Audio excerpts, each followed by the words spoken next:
السلام عليكم ورحمة الله تعالى وبركاته. نتمنى تكونوا بألف خير إن شاء الله.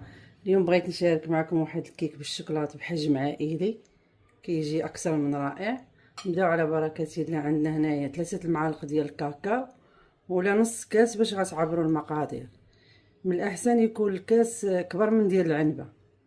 عندي هنايا 2 كيسان ديال الدقيق، واحد معلقة صغيرة ديال البيكربونات، 2 خمارات من فئة 16 غرام.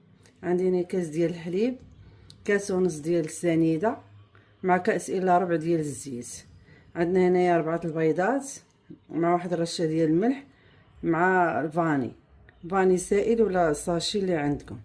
دابا غنبداو على بركه الله نطربوا البيض مع السكر. قلنا عندنا كاس ونص ديال السكر السنيده.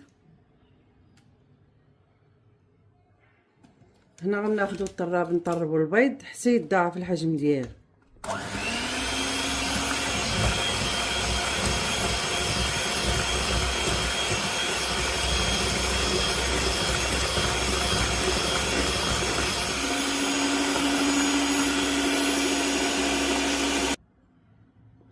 هنا من بعد ما طربنا البيض هنا غنضيف الزيت بالتدريج وحنا كنطربو، تكون السرعه غير متوسطه.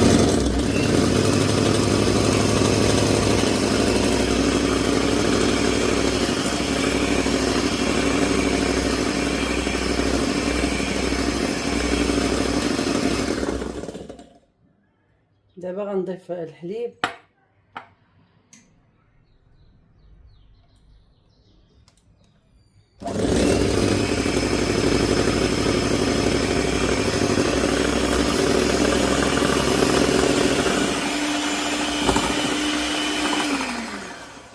هنا ملي نضيفو الحليب ما نبالغوش في التطراب باش ما يهبطش لينا هذاك البيض.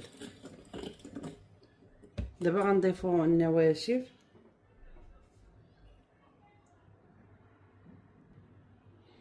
هنا غندوز نغربل النواشف. قلنا هنا عندنا معلقه صغيره ولا نص ديال البيكربونات،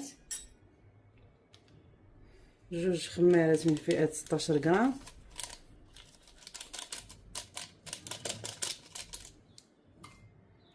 هنايا 3 المعالق ولا نص كاس باش عبرتو مقادير، نص كاس ديال الكاكاو مع 2 كيسان ديال الدقيق.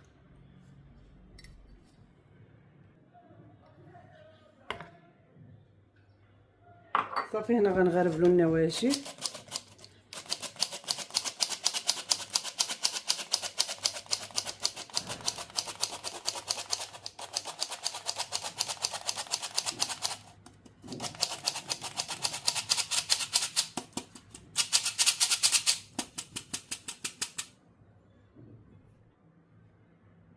وناخدو الطراب اليدوي نخلطو به هاد النواشف مزيان.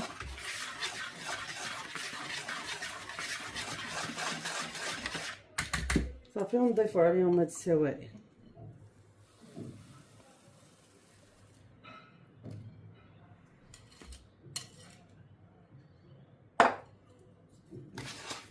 صافي ونخلطوهم مزيان.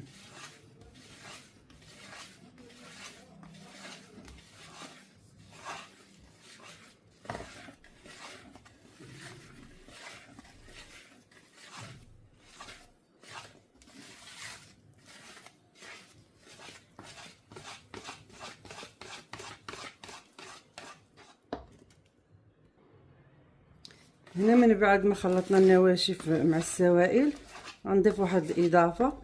عندي هنايا واحد معلقه صغيره ديال قهوه سريعه الذوبان مع 4 كاس ديال الماء يكون سخون يكون طيب، وغنضيفوه على الخليط.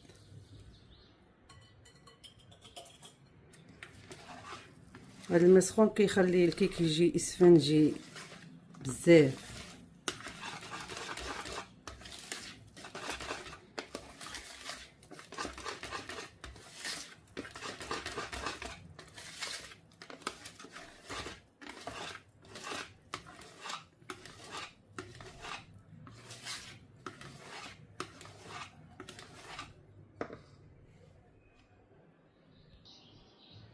هنا خديت هاد المول كبير غنكب فيه الخليط. ودرت الفران يسخن على 180 درجه. يكون الفران سخون عاد ندخلوه الكيك.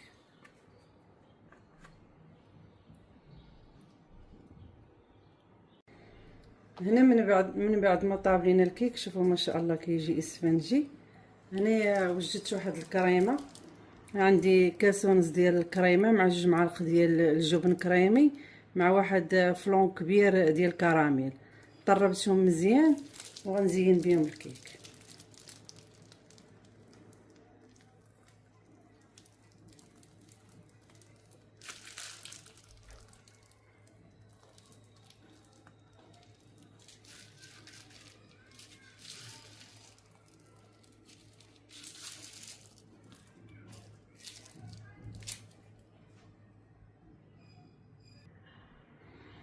هنا من بعد ما سرحت الكريمه على وجه الكيك، هنا غنضيف ذوبت الشوكولاط مع الكريمه.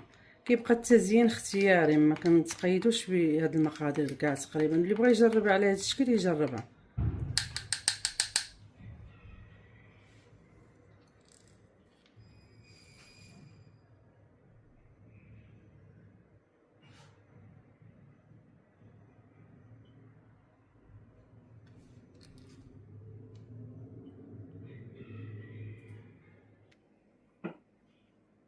ها هو الشكل النهائي ديال الكيك من بعد ما زينته. شوفوا ما شاء الله كيجي حجم عائلي وبالصحه والراحه.